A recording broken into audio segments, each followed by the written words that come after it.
Hello, friends, and thanks for tuning into Taste Radio, the #1 podcast for anyone building a business in food or beverage. I'm Ray Latif, the editor and producer of Taste Radio, and I'm joined by my co-hosts, John Craven and Melissa Travers. In this episode, we revisit 3 interviews from Taste Radio's Miami Meetup, featuring Spencer Slaine, a founding member of early-stage investor network, the Angel Group, Megan Klein, founder and CEO of fast-growing non-alcoholic cocktail brand Little Saints, and Conrad Barrett, who leads U.S. operations for AB InBev's at-home beer platform, PerfectDraft. We need a PerfectDraft here in the office, I'm just saying.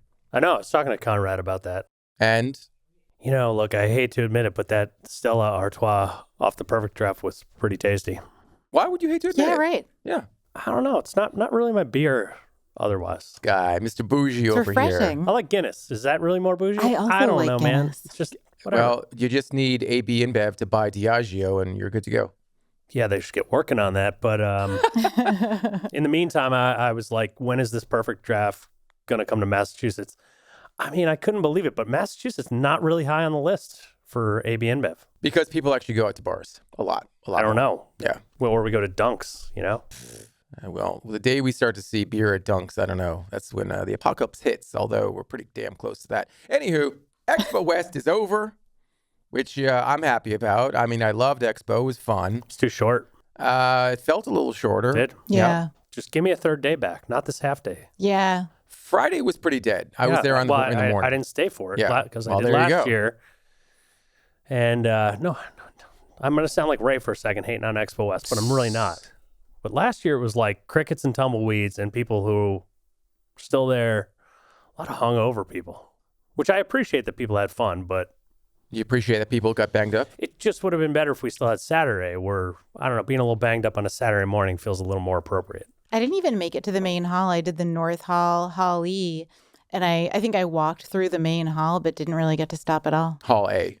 Yes. Which one's the Yes. arena? I didn't hit that. No, Hall E was downstairs. Yeah, Yes, Hall E's and the then basement. Hall A is the main one, right? Yeah. Right. Yeah. Right. Didn't get to the arena, unfortunately. I did get upstairs to all the hot products exhibits, which is like basically Right. brands that are 0 to 2 years in. Felt like Hall E was more established entrepreneurial brands. Hall A was all the big players, the big corporate giants, And the beverage sort of, I don't know, what do they call it? something like that. Beverage pavilion? Yeah. Beverage, the beverage aisle? The beverage aisle. And of course, the North Hall's brands that are a little bit later stage than 0 to 2 years in, about 2 to 5 years in, and growing pretty quickly, it seems Kind like. of, I don't know, at this point, it just felt like a mix of everybody everywhere. Mm-hmm. But I did hear from some folks that it would be better if you did have categories grouped together, like the coffee folks here, the, I don't know, baked goods folks here, et cetera, et cetera. So But then, of course, you don't accidentally run into a product or a category that you may not be looking for. So, this is true. This is true. Great vibes at the show, though. yeah. Absolutely. Definitely a good time. Yeah. Good to meet a lot of the new folks in the industry, bring in awesome and really innovative brands to the market. Please stay in touch. Send us your stuff to the office. Send us your stuff and definitely let us know how things are going. Apply to join us for an episode of Elevator Talk, which of course is our series that focuses on early stage and disruptive brands in food and beverage. If you want to learn more, just email us, ask@tasteradio.com. If you are in the New York City area, heck, if you're in the tri-state area, we would love to see you next month. If you're the bridge and tunnel crowd. Yeah, that's just like, that's like calling people from the 128 loop here in Massachusetts. If you're from the North Shore, that's basically what you're saying about these people. I'm originally from Long Island. I'm making fun of my people. I Okay. can do that. All right. It's okay. Okay, fine. If you're from, You can leave the strip mall if and you're come into from the city. Metro New York, New Jersey, Connecticut, anywhere in that area, would love to see you on April 16th. That's a Thursday in Times Square. Now, note, I know Times Square can be all chaotic and crazy, but where we're holding the event is pretty damn awesome. It's at the offices of Anshin, which is a best-in-class accounting, tax, audit, and advisory firm. We're expecting a big turnout. Of course, we will have all kinds of networking opportunities. You'll get a chance to hear from some amazing folks with our live podcast interviews. And of course, there will be drink, food. And if you haven't had an opportunity to meet Melissa Travers in person, this is an important opportunity. So although I will say this about Expo, I don't know how many times your name was mentioned, Melissa. It seems like everyone knows who you are, which is awesome. I'm in good company. And I wanna share a hot tip for all those folks who might be new out there as well. Make sure you go to Nombase.com, which is our how to build this platform. So if Taste Radio is how I'm building this and how I built this, Nombase is how to build this. So definitely head over there for lots of expert advice with the Nombase podcast, with our educational series, our partner directory, and of course, our Slack community. How about how to not F it up? Yeah, exactly. Yeah, learn from all the people who already effed it up so you don't have to F it up the same way. Melissa's email address is mtravers@BevNET.com. Definitely reach out. Please do. All right. I also want to say that we are holding, and I've said this before, many more Taste Radio meetups later this year. Austin in May, Chicago in August, San Diego and San Francisco in September, in London in October. Learn more about all those meetups and how to register for them at tasteradio.com/meetups. Thank you so much to our outstanding national partners, Vibrant Ingredients and Belay Solutions. I love that name, Belay. Belay that order. I don't think that's how they say it, but... Well, I think it's a naval term, belay, like when you say belay that order. I think you're right, yeah. Yeah, sure. Whatever, bro. If you're interested in sponsoring our New York event or any one of the other 6 Taste Radio events happening later this year, email us at ask@tasteradio.com to learn more. So many more meetups. Yeah, there's another one that we are involved with, but we're not hosting it. It's on April 23rd. John and I will be back in Southern California for Naturally San Diego's annual Naturally Rising Pitch Competition. I'm going to be hosting the event, which is awesome. It'll be my 4th time. John's going to be in the crowd heckling. He already said he'll do that. You stole my line. I'm going to be like, yes, get off the stage, you clown. Nice blazer, Dick. All right, I probably went too far on that one. No, that happened last year. It's okay. Okay. Yeah, the Naturally San Diego Naturally Rising competition is amazing. That community is just fantastic. They are so supportive of early stage brands. Everyone is trying to help each other build and scale their businesses. And I feel like that's why you see so many successful brands come out of that area, because they have such a fantastic community. I mean, they also get a lot more sunshine than we do. You know, it doesn't hurt. Doesn't hurt. I mean, San Diego, best weather in the country. if you're generally tanned, physically fit, you're probably going to be happier, and it's going to make you happier to build a business versus saying, I don't know, Fargo, North Dakota. If you're in the area and thinking about attending that event, you definitely should. It is just a party every single time, and you get to meet amazing people. I've met a bunch of retail buyers at that event. There are investors who attend. You're going to meet your fellow entrepreneurs as well. It just is a really, really fun time. Melissa, you should make the trip if you can. Yeah, It's sounds fantastic. great. Yeah. And of course, the big one, the granddaddy of them all, BevNet Live is going to be back in New York City on June 10th and 11th. We're expecting our biggest NYC event ever. It is, without a doubt, a can't-miss show. I love BevNet Live in New York City. I love it. There's so many interesting retail opportunities in New York City with DSDs and bodegas and, one-off retailers, that kind of thing. And it's so interesting and exciting to see people collaborating and sharing their learnings and what they're doing and how they're doing it. I mean, the density of retailers that sell beverages there is just, there's nowhere else like it in the U.S. Absolutely. And so if you're thinking about attending, not only can you attend, you can do store visit, store check. You can literally talk to owners and managers at bodegas. It's a really good opportunity to be in the city, especially at that time of the year when, you're just before the rush of tourists coming in. It's a really, really good opportunity to be in the area. We've already announced our first round of speakers, including Richard Laver, who's the founder and CEO of fast-growing energy drink brand Lucky Energy. He's also the founder of the fantastic brand Kate Farms, which is expanded beyond its core focus on hospital nutrition and into, or should I say back into, protein and meal replacement beverages. Of course, our favorite folks in the UK, or perhaps some of our favorite folks in the UK, Olivia Ferdy and Daniel Curry were the co-founders of Trip. They'll be speaking at the event, as well as Laura Taylor, who's the founder of Mingle Mocktails. She's going to be on stage with Samantha Fletcher, the incredible, amazing, I'm out of ways to praise this woman. She is the senior category merchant or a senior category merchant at Whole Foods Market. You don't want to miss that conversation on stage. Get your tickets now. BevNETLive.com. Tickets are going fast. They are going fast. I mean, definitely faster than last year, which was also our biggest New York event ever. So I've heard so many founders talk about how they got their first retail opportunity with, Whole Foods, for example, at BevNet Live, so many other retailers and investors. It really is such a big opportunity. Yeah, so many great stories that I'm sure also our marketing team will bombard everyone's I hope so. email inbox with. We're pretty good at that, sorry. I mean, I'm not marketing this event. Oh, I guess I am indirectly here. But I mean, I will say, half day iced tea.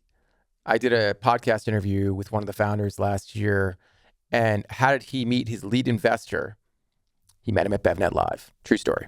I mean, lots of brands that fit in that boat, all the way up to the athletic brewing. Exactly. We love to market that connection. I mean, why wouldn't we, honestly? I mean, you never know. It's kind of, it's very different than going to an Expo West where you're there to try to write orders, right? And certainly BevNet Live and many of our events have a track record of, making these connections that, I suppose to some extent probably didn't have. I'm sure they didn't write the investment deal on the show floor. That would be kind of hasty and weird, right? Although, enough free alcohol, you never know. Doesn't but anyway, hurt. It's interesting to see how these things play out and, the connections that are made. And yeah, I mean, that's always the best part of the show. For sure. Now, Melissa, you recently spoke to a trio of investors, continuing this funding discussion on the Nombase Podcast, which was, I thought, a fantastic episode. And it felt like it sort of gave the perspective of the founder in the investor's voice in a weird way. And this is because... Yeah, so Cadootz, CADOOTZ ! Is a cracker brand positioned for kids that was started by 3 industry insiders: Kiva Dickinson, the founder and managing partner of Selva Ventures; Rachel Mansfield, who is a food influencer. She has a huge reach on social media and with her website and a bunch of other venues. And then Jordan Carpenter, who is also an investor and has been in this space for a long time. So I saw that they had launched Cadootz, and I thought, what would 3 people who know the ins and outs of CPG do differently than someone who, like we were talking about before, come from a totally different industry?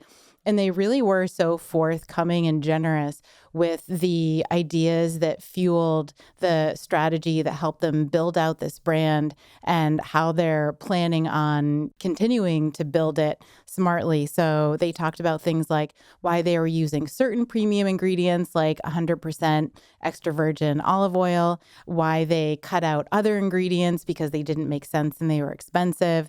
Kiva was talking about how they set up product costs and pricing and how that affected their cost and their margin structure. So they really did kind of get into almost like a case study of how to build a smart, strategic brand. The thing that was so eye-opening for me is that, and the name of this podcast is Lessons from Investors Who Decided to Build Their Own CPG Brand, which is pretty straightforward. But it's almost like if you're a founder listening, you're getting inside the mind of how would I build this, as an investor? And I'm sure that Kiva and Jordan and Rachel have their own personal take on how to build a brand, but I think that mindset is pretty similar to other early stage investors out there, or at least CPG investors out there. It's almost like if you listen, you can understand how to speak to other investors via this discussion. And, before heading into this interview, part of me was thinking, well, do they just have unlimited capital? And they can, I mean, it's not that hard to build a brand if you can throw an endless amount of money at it. But they don't. That's not actually how they're doing it. For example, Rachel was talking about the PR strategy and how she was building out these PR boxes and exactly how she was shipping them and who she was shipping them to. So I do think that the lessons are completely applicable to brands of all sizes and brands with all resources, including basically none. And I would, for the record, say still hard to build a brand sometimes when you're throwing infinite money at it. Right. It does not fix everything. Right. It helps, but it doesn't fix everything. I could share some examples, but I won't. Well, it's the old best way to get $1 million from a CPG company is start with 10, right? Or something like that. Yeah. We've seen it happen. We definitely have. We definitely have. My goal with the Nombase podcast is for anyone running or building a brand to be able to walk away with, at least one or two pieces of actionable information that they can go ahead and apply to their own businesses to help run things more efficiently. And here, I think really the PR strategy that Rachel is employing and her social media strategy, and then Kiva's notes on pricing and margin structure are two really strong pieces of information that will help everybody out there. What's next? What's up this week? So this week, I am going to be talking to Sherry Fry of Nielsen IQ to sort of match all of the trends and products we saw at Expo West with all of the data that she is tracking to at Nielsen IQ to sort of help us understand what we saw at Expo West and how that's going to predict what we're going to see for the rest of 2026. Outstanding. Once again, Nombase.com is the website. So I don't really shop at Target very often. I think a couple episodes back or a few episodes back, I did actually go to Target because it seemed like they had brought in a bunch of new brands, or at least introduced and debuted a lot of new line extensions for existing brands. But it seems like Target's pretty bullish on the food and beverage industry. Our dear colleague Lucas Southard covered a story about how Target is expanding their stores into new food forward concepts. They're going to be debuting these new stores across 2026. They're planning to open 30 new locations. I was really interested by the fact that the new prototype stores, these food forward concepts, are going to have a food and beverage department that is, quote, 30% larger than the chain average. So I'm hoping that means that we're going to see a bunch of new brands on their shelves, like as in their selection is going to expand more than, say, they're just going to carry different types of, fruit or produce or what have you. Certainly, I expect that we're going to see more fresh products and more commodity goods as well. But if I were an early stage brand or emerging brand, I would be trying to reach out to Target immediately and figure out, well, how much of that new space is going to be allocated to better for you and innovative brands. And making sure that those stores also align with the regions that you're looking to launch into. And, ideally in your home region, so you can go and check on things and kind of understand how things are working for you. Yeah, and it's good news for better for you brands too. I mean, Target has been moving in that direction of adopting and carrying better for you brands over the past 2-3 years. Last month, Target announced that it was removing artificial dyes from its cereal selection and formulated its Good and Gather brand products to be free of artificial flavors and sweeteners, synthetic colors, and high fructose corn syrup. You can read all about Target's strategy with these new concept stores at nosh.com. Good stuff. It is good stuff. Also, earlier this month, our dear colleague Monica Watrous wrote a story about Mezcla. Mezcla is a brand of protein bars that has a nice crunch. How would you describe the crunch, Melissa? That's my favorite protein bar and really one of the only ones I buy. It's almost like, and actually this is a trend that I saw a little bit of at Expo West. It's almost like a Rice Krispie treat. Exactly. It's a little bit crunchier than that, but it has like a Rice Krispie texture. And then it has a layer of enrobed, like they do white chocolate or regular chocolate, that kind of thing. Yeah, so they're plant-based snack bars. They do have that puff, crispy texture, as Melissa pointed out. They're available in more than 9,000 retail stores nationwide, including Whole Foods, Sprouts, Publix, and select Target and Kroger locations, as well as other retail chains. Mezcla closed a $9.5 million Series B funding round led by Bluestein Ventures with participation from Centatera Capital and a few other seemingly respectable venture capital firms. I won't name all of them because there's quite a few, actually. You'll go on for a while. I could go on for a while. But congratulations to founder and CEO Griffin Spolansky. I met Griffin in 2020 when we were hosting our Elevator Talk series for the first time, or at least in that format for the first time. And it was when there was no expo. And John and Mike had a great idea to highlight what all these brands would have been presenting and showcasing at Expo West via a virtual program. And we got to meet a bunch of founders that had just gotten into the food and beverage industry, needed some awareness, needed to get their name out there, introduce themselves to the community, whether it be a retail buyer, an investor, a distributor, what have you. And so I first met Griffin, I believe it was spring or late spring of 2020. And I was thinking, there's all these COVID babies, to use that term, COVID babies that were made their launch at that time.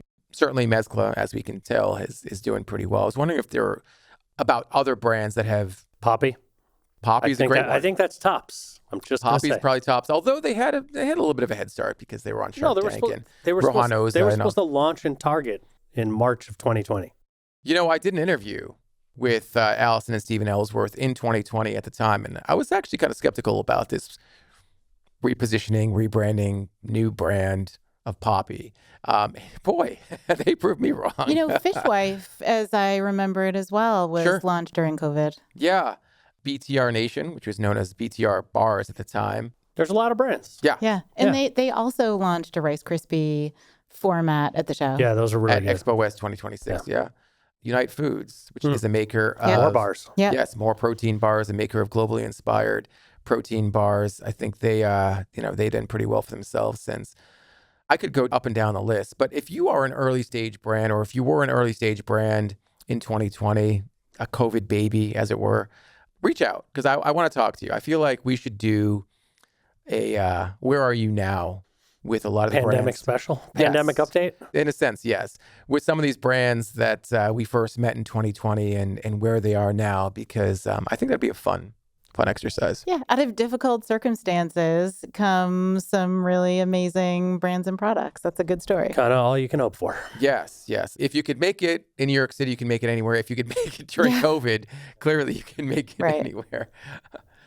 All right. I can see that there's a stack of papers in front of Melissa here, and it's because she is still enamored with so many of the brands and founders that she met at Expo West, and here they are, highlighted in all their glory, in papers, in price sheets and in info sheets here. I don't even know where to start. I just have piles and piles of products and papers.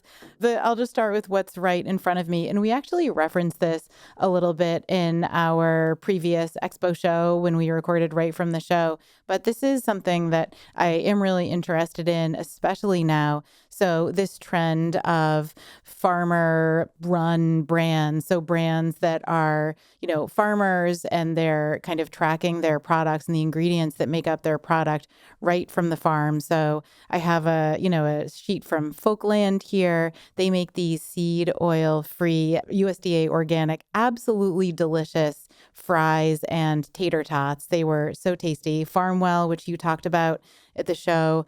Painterland Sisters, of course, is part of this. 1 Degree Organics has been around for a while, but they're also kind of part of this category. And, it got me thinking about the link between this sort of category and regenerative and being able to trace the ingredients in your food back to where it came from. I don't know, that's certainly on my mind, and knowing that I can trace the ingredients in my food back to the farm is certainly more important to me. And I'm thinking more about organics than I was before. So that's a really good point. We can hear all these buzzwords and you can see all these certifications up and down the street. But if you trust that a CPG brand is sourcing their ingredients from their own supply chain, literally from their own farms, I feel like that is a better indication of food quality and ingredient quality than anything that you could see on a certification label. Yeah, it's certainly, I think, important to a lot of consumers out there. And it certainly doesn't hurt that these products are absolutely delicious. It's also interesting that it's like reverse vertical integration of sorts, of like a lot of times you have brands that just go deeper in their supply chain. And this is like the supply chain building brands, right? And I'm sure for farmers of any kind who can successfully produce CPG products, I would think they have a pretty nice margin advantage there. And hopefully they're making more money than just selling, potatoes or exactly. whatever. Yeah. And supply chain control, especially with tariffs and freight. Yeah. Yep. Yeah. And it's not just on the food side as well. I met a brand, or I was introduced to a brand called Moozey, Moozy, which is a maker of, as they describe it, premium farm fresh milk. It's canned milk in 12-ounce slim cans. Yeah, I saw that. Yeah, they market A2 milk. It has 13 grams of protein. They have a couple of really interesting varieties, including a horchata milk that I tried. And the founder is I don't know what the founder's a cow, is I don't know what generation of farmer he is, but he's been dairy farming, I believe in New England for some time. Yeah. And this is exactly what you guys are talking about. Really delicious product. And again, one where I feel like I can trust the ingredients, trust the source, because I know I met the farmer. Another example is Singing Pastures. They do the pastured meat sticks that are also absolutely delicious. They were at the Naturally New England Pitch Slam. They won it. They won the one. Yeah, they won it. And just another example of being able to do more with the ingredients that you are already farming. For sure. All right. Product time? While Melissa's sorting through her papers here, John has 2 cans of products in front of him. What is this? This is a new brand called Expo. They actually have 4 different flavors, but it's espresso soda that is, I would say, loosely marketed as kind of like an energy drink alternative. It's got 120 milligrams of caffeine per 12-ounce slim can, only 45 calories. This is one of those, like, what's old is new again, coffee soda. Super tasty, kind of, I don't know. I grew up drinking this stuff called Manhattan Special, which probably had a lot of caffeine and definitely a crap load of sugar. This is like a nice sort of adult modern take on it. Pretty good stuff. 12-ounce slim cans, 45 calories per can, 120 milligrams of caffeine. Yeah. The 2 varieties are zesty lemon and wild cherry. Yeah, there's a vanilla, and I'm forgetting what the 4th one is, but I don't know, lemon works pretty well. So Always. Tasty, Citrus tasty and coffee, usually, I know. usually I a good felt like combo. that's, of the flavors, felt like the original flavor, if you will. So There's a brand at Expo. I don't know if either of you saw them, Espresso. No. And that was a combination of espresso. I tried the blood orange. I think they were all citrus. I'm not sure. And club soda. Super tasty, low sugar. Same idea. when is St. Patrick's Day? The 17th? So another week. Yeah. It's, anyway. yes, it's Tuesday the 17th. So our dear friends at Athletic Brewing just launched this Emerald Cliffs, a non-alcoholic dry Irish stout. I don't know what glass to pour this in. I tried it yesterday. It's got a nice little cascade to it, but it's glass. well, you know, you pour these I things. know, of course you do. You I'm pour just these saying, things, I am Ray. saying, You have to. So this is their Guinness type product, which of Yes. course you pour into a glass. Yes, it's really solid. I opened it. I guess I'll have to drink this now, but had one yesterday. It was quite delicious. You said that already. I'm going to have another one today, Ray. How about right now? There you go. Right out of the can. Oh my gosh. Good stuff. Good stuff. I was going to say Bill Schufelt is rolling around in his grave right now. But of course, Yeah. he's alive and kicking. Bill's a good man. Well, yeah, and it's nitro, obviously, but, you know, I kind of like this as it's like an obvious move for Athletic to try to course do it this. is, yeah. And it feels like one of the more, I don't know, substantial kind of new entries from them. Yeah, I mean, it's Hope it works out. It's really good. a natural evolution. I think 5 years ago, they probably would have had a really hard time introducing that to the market because A, NA beers were not what they are right now in terms of demand, and B, it probably took a long time to get that right. I would imagine. Yeah. But well done. Thank you, Athletic Brewing. Thank you, Athletic Brewing. Maybe I'll get a can if there's still one more upstairs. There are. All right. Oh, wow, you've got some really cool products in front of you. Look at that, Melissa. These just came out of nowhere. I've sorted the piles. All right. So one thing I have in front of me here is Basic Case, BASICASE. So this isn't a food or a beverage. It is a probiotic single-use mouthwash. I actually met these folks at the Startup CPG's Gelson's grocery run. This is something that I thought was really interesting and not something that I see a lot of. So they're single-use mouthwashes. You should try one of these. You're a big are you trying to tell me something you're a here? big oral health. You should have one of these. But I thought the use of probiotics in mouthwash was interesting. We see probiotics everywhere, but I don't know that I've seen them in mouthwash yet. The idea here is that instead of completely eliminating all the bacteria in your mouth, you're pollinating it with good bacteria and crowding out the bad bacteria. So that was something that I thought was really interesting, and it does certainly have a nice freshening effect. I also have in front of me Pecora's instant bone broth. So I have the beef bone broth and chicken bone broth. These are single serves right here. And these were really tasty. The one that I was most interested in, though, was actually the instant cocoa bone broth. They were sampling it at the grocery run as well, and it tasted really just like hot cocoa. And I thought it would be such a nice thing to have like at night, maybe instead of dessert, that kind of thing. And I'm kind of curious to know whether consumers would be more interested in it positioned as a hot cocoa bone broth or as a high protein hot cocoa. So that certainly remains to be seen. But the brand is Pecora, Pikora.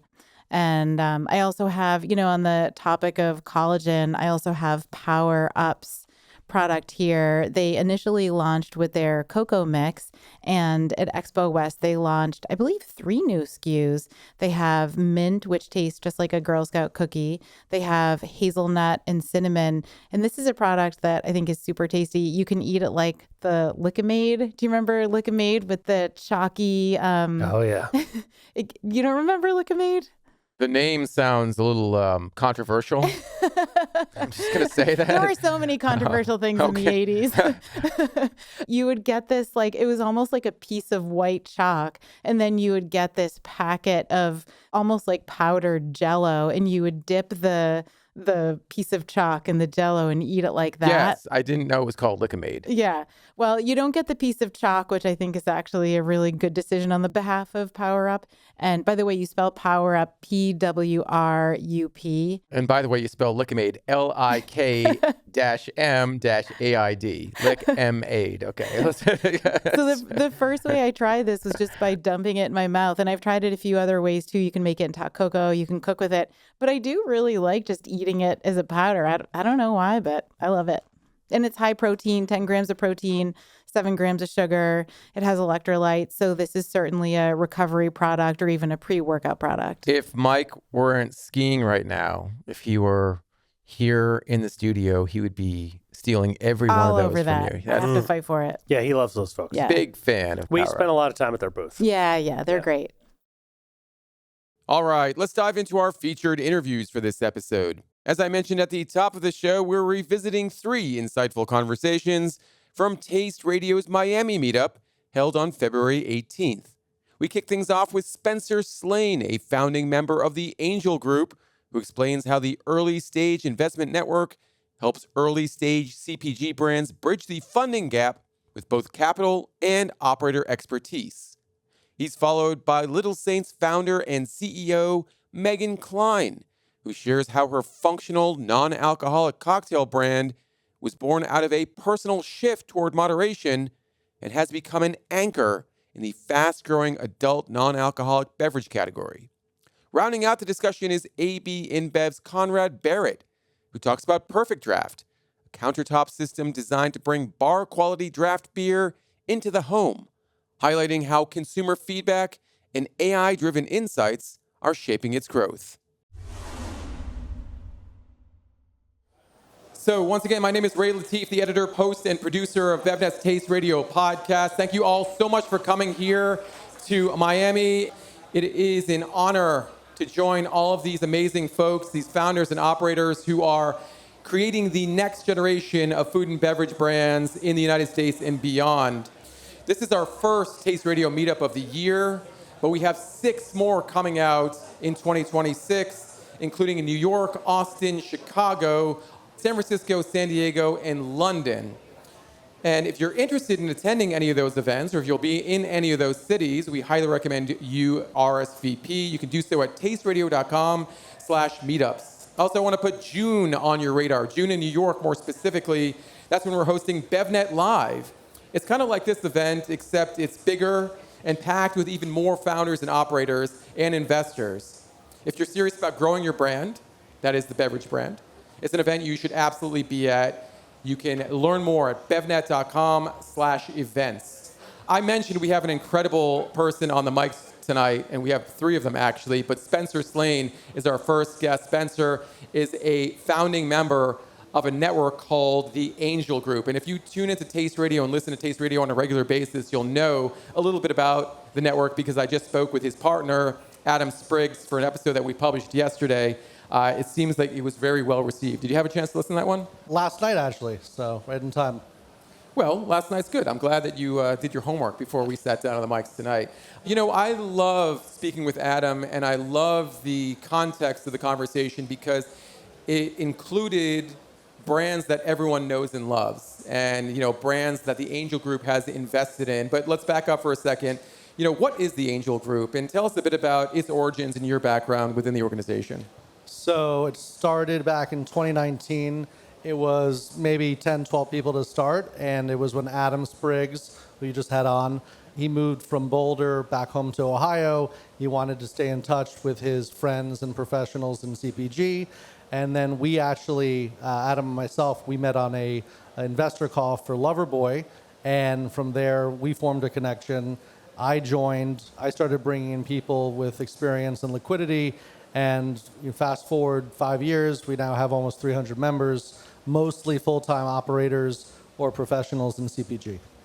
So obviously, when you form a company, typically at least, you're trying to solve a problem. You're trying to fill a void or a gap that has been there and hasn't been filled since. What gap did the Angel Group fill for CPG? So I think early CPG is messy, right? And sometimes when companies are too big for friends and family from a fundraising standpoint or too small for institutional capital, that's where the Angel Group filled kind of a nice gap where we would come in. We didn't need a ton of velocity data or information beyond getting to know the vertical and category as well as the founders. And then we were able to provide assistance as opposed to just writing a check. So because everyone in the group, except for maybe me, has previous full-time CPG experience or current, they're really experts in whatever they're doing. And if there's an issue in distribution or sales, branding, packaging, there's someone in the group who can help. And they have helped. You have helped because some of the brands that have exited are some of the most well-known brands in modern CPG. Again, Poppy, Siete, most recently Bachans. Mm-hmm. How much did Bachans sell for? 400 million. 400 million. So Poppy sold for technically 1.65 billion. 1.95. 1.95. There were some tax savings, Yes. and Siete sold for $1 billion. So Yes. I think your track record kind of speaks for itself. But when you're first meeting these folks, what is it that they need? How do you identify someone that needs help and you can give them that help more than just in the form of money?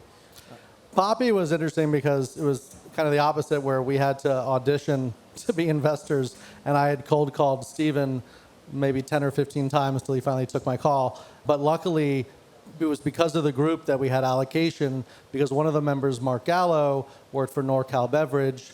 Poppy, even early on, was looking to them as a potential partner. So in that way, Poppy showed interest because of the distribution network that we had access to. But with other brands, especially ones that don't have the backing and expertise of a Kavu, you know, we've helped them in various ways, whether it's literally allocation in retail or completely rebranding and changing their entire branding the way Kavu did with Mother to Poppy. You know, I asked that question because there's a lot of folks in this audience and a lot of people who are going to be listening to this on the podcast who will probably give you a call and say, Spencer, you know, I'd love for you to look at my brand. I'd love for you to invest in my brand. And you need to evaluate your interest and I guess the general potential for this brand to have a great exit. What do you look for specifically in early stage brands? I think defendable moats, number one. Number two. When you say defendable moats, let's get into that for a sec. What does that mean? Well, you want to. There has to be aspects of it that are proprietary or that cannot be replicated easily, but also to have that within a vertical that has a very large addressable potential market, and with that, a scalable gross margin that can be supported. So as they grow, you can see that there's a clear route to profitability. The founder is super important, someone that's self-aware and maybe open to feedback, but also confident and has a clear thesis in what they're doing. And then I think it's intuitive to everyone here, but I mean, I just like looking at brands that have habitual, ideally daily use cases, but it maybe is tapping into some nostalgia or some kind of space with antiquated or incumbents that are not innovating or thinking forward. They're just kind of sitting back and enjoying what they've enjoyed for the last 10, 15, 20, 30 years. You know, before we hopped on the mics, you and I were chatting over here about Goodles, which is the brand that you're invested in. Yep. And the idea of Goodles seems pretty intuitive, right? I mean, you don't really need to think about what it is. It's macaroni and cheese. I mean, yep. And it's a macaroni and cheese brand that's a little bit better than traditional existing brands out there. I almost feel like, and we talked about this again, that's kind of their secret sauce. With Goodles, yeah, it's better for you, maybe better bad. Depends how you look at it, but in a lot of ways, it's similar to what Annie's did. The co-founder is also involved in Goodles, but what they did was they approached the marketing in a much more vibrant, more creative way. Looking at their SKUs, they're going after flavor profiles that weren't being previously looked at, and really the founder Jen, her personality kind of is represented through the brand. And then fast forward, Gal Gadot becomes the partner. That created a surge of sales. But there's a difference between the virality of a brand and the loyalty of a brand. So the product has to always come first, because if people, look at like a Prime, not to cast any negatives, but people have to try the product and also like the product and continue to get it. And you're going to see surges and that virality I spoke of, but you want long-term brand awareness, use, and you want to have a real community that's long-term. How much does initial hype that is, feed into potential for a larger community? That tribe that everyone talks about. Does hype help create that, or is that sort of a fleeting thing? Yeah, hype can kind of supercharge it and get it going, but it's not what's going to foster it and support it on a long-term basis. But it's definitely something that can help in the early innings. Where does good hype come from? Is it from the founder? Is it from a particular brand design or label design? I mean, what, in your experience, has created the most authentic hype for CPG? It's usually the founder. I mean, you look at their passion, their commitment.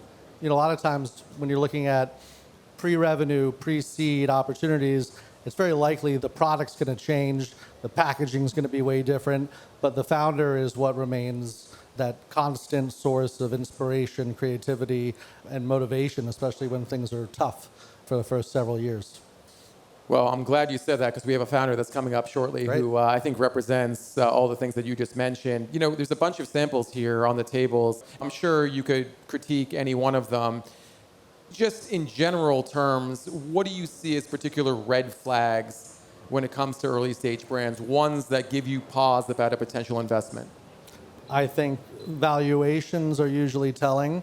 So overinflated valuations like we saw in 21 and 22, those are starting to come back a little bit, when I thought the rational discipline would be in place for a little bit longer. So, we're always looking usually sub 10 million when it's super early on. And other red flags, I mean, the founders can be the best and worst parts of a scenario. It all comes back to the humility, self-awareness, and willingness to be open to change. So red flags can come up pretty quickly, but I would say usually it's that. Also, when brands want to push maybe too much too soon, they don't have any velocity data, they've done no kind of proof of concept, and yet they want to raise $5 million and have all these ambition. It's about going in a slower, more methodical way, and instead of trying to rush towards an exit or rush to be something maybe you're meant to be, but not tomorrow. I didn't ask this because I think it would seem to be intuitive when it comes to angel investing, but how much money are you talking about? Each member of the network has an opportunity to invest in a particular brand or concept, but at what numbers are we talking about? So there's so many different ways the angel group does investing. There's SPVs, and usually those are lower than industry standards. So instead of a 2 and 20, it's like a 0 and 10. So we do SPVs, usually when the checks are much smaller. But I'd say the average check size when we're doing our own individual contributions is like 25,000, but they go as low as 15. But separately of that, Adam and Chris have also started a fund. So they raised $25 million on that. Supernatural Ventures. So you've got, with the angel group, you've got a fund side, you've got the membership, which is opt-in. You pay a membership fee, but basically you're deciding when and if you want to invest in any brand that pitches. And then you've got SPVs as well, where you can leverage a little bit of risk by writing a smaller check, but with a larger vehicle so we can get on the cap table. The most important question of this conversation, what's the best way to approach you? If you're a founder or an operator and you're looking to raise some money and they want to talk to you, what gets you interested? Anything. I mean, I've taken calls through Instagram, email. I mean, email usually is the way. But in the same way I called Stephen at Poppy, I mean, people just call me up and we go from there. I mean, with some of the recent exits, the inbounds to the Angel Group have kind of spiked. But mostly it's kind of just word of mouth and referrals from other members. What's the difference between annoying and persistent? I don't know. So if you are persistent, you're probably a little annoying. Nothing takes the place of persistence. That's my motto with anything. Well, that's a good motto to have, because to be in this business and to succeed in CPG, you have to be persistent. You have to be tough. You have to be all the things that everyone's ever talked about. And I'm just delighted that you're able to help some of these brands get to that place where their dreams really do come true. Spencer, thank you so much for joining us tonight. Really, really appreciate it. Thank you. Thank you. Spencer Slaine, if you haven't had a chance to introduce yourself, share your business card with him, please do, because he's definitely someone you should know. All right, let's bring up our next guest. I mentioned her. Her name is Megan Klein. She is the founder and CEO of Little Saints. Megan Klein, round of applause. Thank you. I'm so happy to be back here with you. I'm so happy. One time in Newton, I didn't wear my reishi crown tonight. I'm sorry. No, so It's Megan reishi and I, mushroom, for those of you who don't know. Megan and I sat down for a conversation at our home office in Boston, and yeah, she was wearing a very unique outfit. I'll just say that. What is Little Saints? Little Saints is a trailblazing brand of non-alcoholic cocktails and spirits. What makes us unique is that we are zero sugar, very cocktail forward, and powered by functional mushrooms like lion's mane and reishi. So I think everyone knows here that non-alcoholic beverages are definitely, or at least non-alcoholic adult beverages are definitely on the rise. Seems like everyone is interested in this space. But what interested you initially in getting into non-alcoholic cocktails? My own drinking habits. Okay. During COVID, I was single and living alone in Detroit. And I am 47, and I am a person that grew up like drinking cocktails. You know, like my entire adult life, I had a couple cocktails a couple nights a week my whole life. And during COVID, I started doing that by myself. And I was like, okay, I don't want to give up drinking alcohol, but like doing this every night is really making me feel terrible. So it was really to solve my own problem. And before Little Saints, I had started a salad dressing, dip, and juice brand. So I had made things before. And so I did Dry January 2021 for the first time. I bought everything out there. Lots of great non-alcoholic brands that are still there today. But everything was full of sugar. And nothing had like a really good functional ingredient, like specifically a functional mushroom. And nothing was like really cocktail forward. Like if like sparkling water is here and alcohol is here, everything kind of was like on the sparkling water side. So I was like, I can actually be additive to this category. So I feel like the brand really lives at the intersection of functionality and refreshment, like a lot of brands these days do. You know, lifestyle is another big important part of the brand.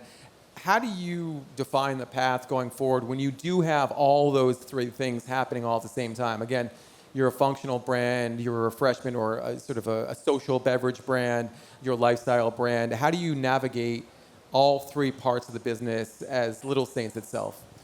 I mean, we always lead with cocktail culture because we are not, you know, people are like, why don't you make an energy drink? It's like, no, this is like the very specific use case occasion is for when you would be drinking alcohol. So at the beach, at the pool, like at nighttime. So we like lead with cocktail culture. And then, you know, for people that like drinking, like we want like our drinks to like do something for us. So we know that our customers, people that are going to reach for Little Saints, they don't just want like a sugar mocktail or something. They want something functional in it. So that's kind of the hierarchy of our messaging. It's like cocktail first, functional second. The majority of Little Saints customers, vast majority, 90%, still drink alcohol. You know, so they're not like being sober, like completely replacing it. So if they're going to drink, they usually save their alcohol for good alcohol. And then if they're going to drink a non-alc, like it's got to be good. Like it's got to be do something, and then it's got to not add to their sugar. I think what you just described is optionality, right? And so having a brand that can reach a lot of different people at a lot of different use cases and occasions feels like the essence of what you do. You don't necessarily have to be living a sober lifestyle. No, definitely not. You definitely don't have to be living like a crunchy granola natural lifestyle. No. You just have to meet people where they are at this point. And I think where most people are is in moderation, right? People are trying to moderate what they drink, how much sugar they eat, what they consume in terms of functional ingredients. Again, when you're marketing the brand and you're talking to people on social media or beyond, what's resonating most? I would think it's moderation. Yeah, no, exactly. I love that you brought that up because we have done surveys of our customers. So we have a very large email list because, sorry, you're all going to get our Instagram ads after this event. We have like 120,000 people on our email list, and we have put out surveys after each of the last 2 dry Januaries, so after 2025 and after 2026. And we found really interesting data. In 2025, abstinence was kind of the thing. Like the biggest group of people responding to the survey had like not had alcohol for more than 21 days. So they were like, the biggest group had like abstained. And in 2026, it was all about moderation. The biggest group of responders said that they did parts of dry January, but they didn't count. It was sort of like that feeling of it has to be all or nothing. It just feels like it's really kind of going out of favor with everyone. I mean, just talking to my friends in like the New Year and like wellness companies, it's more like people are really going towards moderation.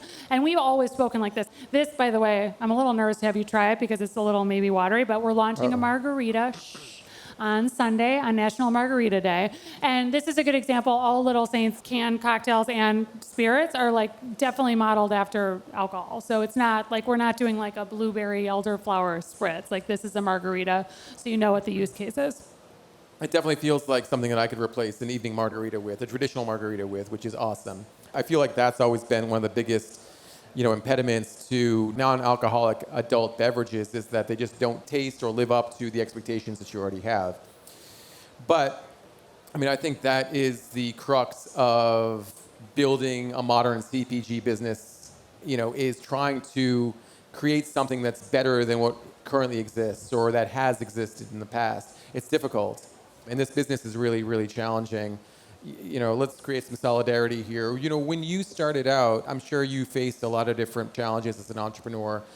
Did those challenges get more difficult? Do you feel like, you had a more difficult time at the outset of launching your brand, or with its growth, are you finding that it's even more of a challenge scaling a CPG business? I've almost built 2 businesses with our team. We have our direct-to-consumer business, and then we have our wholesale business. And so direct-to-consumer, because we were advertising more than the other brands, it was like, like a rocket ship, especially around Shark Tank time. Even then, we were having a really hard time with wholesale. Little Saints, because we're very alcohol forward, we generally need 3-tier alcohol distributors, like in Florida, Breakthrough or Southern. And to Spencer's point of just cold calling and being persistent, I stalked Breakthrough and Southern for 3 years before they took us in Florida. And it's really hard to get any volume. Isn't stalking against the law? For 3 years, Megan? Not for 3 years. Wow. Not like in their driveway stalking, but definitely, maybe like show up an event, like I'm going to get in front of you, but we ended up finally getting the business. So what got them to yes? What made them say yes? I think a couple things. Like number 1, we were persistent. Like a lot of brands reach out to them. Number 2, we had feet on the street already. A lot of brands will go to these big alcohol distributors and be like, yeah, I'm going to have support, but they don't really believe you. So we already had feet on the street here. And then number 3, I think like our data. The only data we really have is our Sprouts data, and we do really well there. And then just them looking at the trends too. Like they know that they need to bolster up their non-alc portfolio because they're just losing sales to like water. I'm sure distributors also love it, and investors love it when your velocity numbers are great. How do you get people to buy your product, not just for trial? How do you get them to buy it, to love it, to talk about the brand with other people? What's been most effective in that way?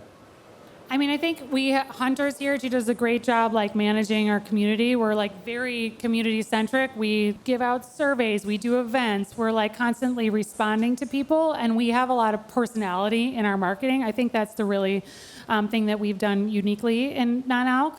Like the emails come from me. Carr writes emails. Like we feel to people that they know us because they do. It's like a real team doing the marketing. It's not a celebrity. It's like not something untouchable.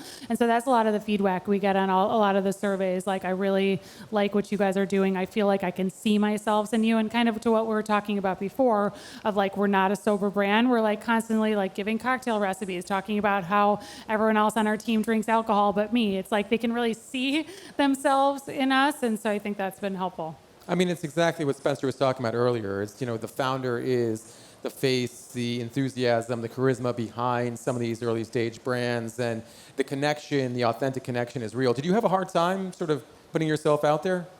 No, I love it. It's fun. Well, just, as a piece of advice for folks who may, be a little wary, what's your advice in terms of getting out there and being that face of your own brand? I mean, well, obviously you have to love it. And then like, I just gave up caring. Like, I don't care if I look good. I don't care if I sound good. It's just like people want authenticity. And I feel awkward when we try to do like stage things. So I think people really want to see the build, like they love entrepreneur stories. They love to be able to like see themselves in you. So just like get out there, whatever it is. Absolutely. That's great advice. Megan, you're the best. Thank you so much for taking the This is time. so much Congratulations on everything you've built with Little Saint. Really amazing. Thank you so much. Thank you. Well done. And if you have a moment, whenever the margarita comes out, I highly recommend you get some. All right, our last guest of the evening. He's not really a guest. He's kind of a legend. His name is Conrad Barrett. He is the director of PerfectDraft for AB InBev. Round of applause for Conrad. Thank you. Should we get a beer? We should definitely get a beer. All And right. while we're getting a beer, I mean, look at this system. A perfect draft. What is this? Well, I'll explain it. Okay, I'm going to attempt to explain this. And this is really important because if the consumer can't explain what you're doing to somebody else in 10 seconds, you might have a little bit of a problem because word of mouth marketing so critical. So if I'm going to say, oh, okay, well, this looks like a device or machine where I can get bar quality drafts in a single pour, cheers, using a countertop device at home. That's essentially what it is? Yeah, exactly. So PerfectDraft is bar quality draft beer experiences at home. So it sits on your countertop, has a 6-liter keg inside of it. The machine can cool it down to 32 degrees or your preferred temperature. We often recommend Stella at 37. But yeah, it should be simple, easy to understand, no friction, no fuss. If you think about a kegerator, you have beer lines, CO2, none of that exists with PerfectDraft. We tried to take all of the friction out of it when we were designing it. I'm going to ask a controversial question because people think that beverage alcohol is having a problem. And it is in some ways. A lot of people are drinking less. But I think sometimes opportunity is greatest in categories that seem to be on a decline or categories where innovation hasn't necessarily taken place. When I think about a perfect draft, I think, okay, wow. This is the kind of innovation that you need to consider when you are facing what is potentially a decline in at-home consumption of beer. How do you evaluate the opportunity when, again, all signs are pointing to, a rocky road, at least in the short term, for beverage alcohol and beer in particular? Yeah, I think number one is unlocking the best experience. So for us, it's all about premiumization, and it's all about having that moment at home with family and friends and really bringing the emotion back into drinking. Our core thesis is all around in-home with family and friends experiencing draft beer. I lived in Europe for 4 years, and the draft culture there is incredible. I think we have a lot of work to do on draft culture here. So thank you all for being here as well. Casa La Rubia is a part of our family, but that's like the biggest thing for us is like, how do we bring that emotion and that experience back to beer and bring it home?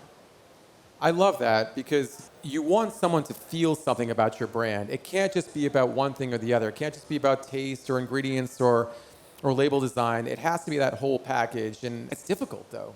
Yeah. It's difficult to get people to very hard. It's difficult to get people to care. Yeah. Hardware, hard is in the name. It is very, very hard. But the good thing that you get out of hardware is the touch and feel, the repetitiveness, and it becomes a part of your home. When we talk to our consumers, and that's one thing that we do, every single day, we're talking to our consumers. When we were starting up, we were delivering the machine, we were installing the machine for consumers, we were learning where they were putting it in their home, and we still talk to those consumers today, and they talk about it as if it's an extension of their house. It's an extension of, quite frankly, their family. It's the reason why people come to their house versus them going somewhere else. So It all starts, however, with premium. It all starts with quality. You can't come to market with something that is low quality, that is subpar, that isn't replicating the experience that you guys talk about with Perfect Draft. Bar quality, draft of beer at home. Yeah. Before you launched this brand, what kind of work did you put in to make sure you were going to deliver that experience, deliver what you're marketing and talking about? Well, we had it a little bit easy because we've been building this business in Europe for 14 years. And so I spent 4 years building that business. We took it, 10x. We're in over 500,000 households in Europe now, so it's an incredible business. So we learned the mistakes early, and we were able to rectify that before we came to the U.S. What were some of those mistakes that you made? Oh, it's everything from not delivering that core value proposition of when the beer is delivered to them, how the machine pours the beer. So this is a brand new machine that we developed about 4 years ago. But previous to that, one of the key learnings is consumers wanted to change the temperature of their beer. So we built it. We made sure that you could set the machine now down to 32 degrees, or you could go up to 42 degrees, depending on the different style you're drinking. So another thing is that we know that consumers wanted to interact with the machine when they maybe weren't home. So we have an iOS app so they can set the temperature, check on their beer, order beer. But the biggest thing is just that end experience. So how the machine pours the beer. That was the thing that we spent the most time on. And that's what was really redeveloped with this machine, was that pouring experience. I think, again, optionality is a really big part of building a successful CPG brand. You want to give people a reason to consume your product, but at different day parts, at different use occasions, and so on and so forth. So you're not necessarily saying, okay, well, you can only use this, or you can only drink craft beer at home. Obviously, Right. You're going to go to the bar. Of course, you're going to drink beer out of a can or pour it into a glass. But giving people an option seems to be one of the keys to a Perfect Draft success. But broadly speaking, how do you identify, the next value proposition for people who are, just getting into or just learning about this machine? Is there another value that you can unlock for people? Because again, you don't necessarily need to have this at home, but it's Right. an amazing thing to have at home. Yeah. It's a basic answer, but it's the core to everything. Talk to your consumers. Let them tell you exactly what they want, and you build it. That's the main thing. The main thesis around our business is talking to consumers, learning as much as possible, and trying to deliver on exactly what they want. When we see something that hits, we double down on it. And that's one of the values about being a part of Anheuser-Busch is we operate as a startup within Anheuser-Busch, but we have the scale to double down when things go right. It's so interesting, right? You're building a startup within a very large beverage company, but with all the resources that you might have, I would wonder sometimes if you kind of get tripped up on your own 2 feet sometimes, because you have certain rules and regulations that you have to follow no matter what. But, operating as the startup, what do you see as some of the things that are most opportunistic? How do you identify ways that you can be nimble even within a big organization? Well, I have a little bit of the luxury of being at AB for 10 years now, and so I know the system very well, and I know where I can operate freely and where I need to engage with the business. And I think that knowledge has really helped us grow, because for the first year, we were super siloed. We were operating on an island, very small, very contained, but we were just proving that we had product market fit. And then once we were able to prove that, then we started really engaging with the business and saying, working with our Florida team, working with our whole region to understand, okay, how do we really grow this? So number one was you need to act as a startup no matter where you are. You need to be fast. You need to have fast feedback loops. Again, I'm going to repeat myself. You need to talk to every consumer you can. And then the value really of unlocking at AB is, when I need a marketing budget and I have the data, I have the money. You know what I'm saying? I have to prove the data. AB is very, very meticulous. And so they want the numbers, they want the data. We are extremely smart with how we operate, but once you have the data, they will unlock the cash. One term that I think everyone's heard of and is overly used these days is AI. Yeah. And sometimes you don't need a humongous marketing budget if you use AI effectively. Yeah. How do you use AI to build your business or to support the growth of your business? Yeah. I mean, every single facet of our business touches AI now. So we are a very small team within a very large company, but it is literally myself and Martine, who's over there behind us. And the two of us operate this business with our AB partners, but we use AI, again, in every facet. So from a direct-to-consumer experience, we have all of our personalization, email recommendations, all of the consumer touch points are going through an AI funnel to understand what does the consumer want. But more importantly, like really where we're getting the gains, because that's kind of table stakes now, is the consumer side, is on the operations. And so all of our marketing, so when we think about what are we putting in front of consumers from a marketing video, all of that is getting analyzed by AI. It's telling us where the hooks are, where consumers are engaging, where consumers are dropping off. So every video is run through AI, and then we're crossing it with our Facebook data to say, okay, where were people dropping? Where should we bring that hook? Should we move that hook? Should we bring it up? Should we change the hook? I always joke that we hired our first AI employee, and so we have a Draper. Draper is our marketing executive, and he basically runs a lot of our marketing operations, works with our contractors, and kind of operates everything that allows me and Martine to be deeper in the business, and again, talking to our consumers, being where it matters most, learning, and trying to, again, show the value to our greater organization, AB, as well. You know, I'm really happy that we had this conversation for two reasons. One, clearly you are very knowledgeable, 10 years of experience in a big corporation, yet you talk like an entrepreneur, which is amazing. So if you have an opportunity to meet Conrad, I think you should pick his brain because he definitely knows what he's talking about. And two, I get to try some of the best draft beer I've had in a long time. This is a really amazing machine. If you haven't had a chance to try a beer from the PerfectDraft system, please do, right? You can do so? Yeah.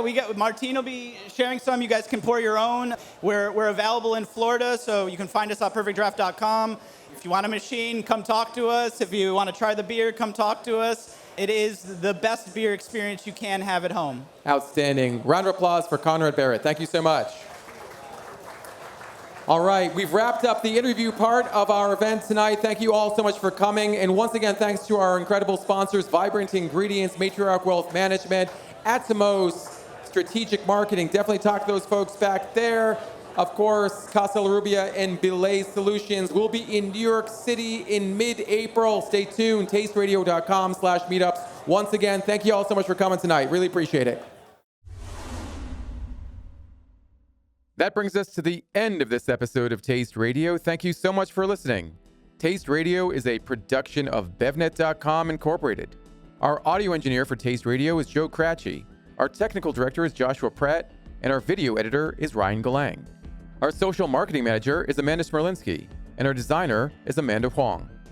Just a reminder, if you like what you hear on Taste Radio, please share the podcast with friends and colleagues. And of course, we would love it if you could review us on the Apple Podcast app or your listening platform of choice. Check us out on Instagram. Our handle is BevNet Taste Radio. As always, for questions, comments, ideas for future podcasts, please send us an email to ask@tasteradio.com. On behalf of the entire Taste Radio team, thank you for listening, and we'll talk to you next time.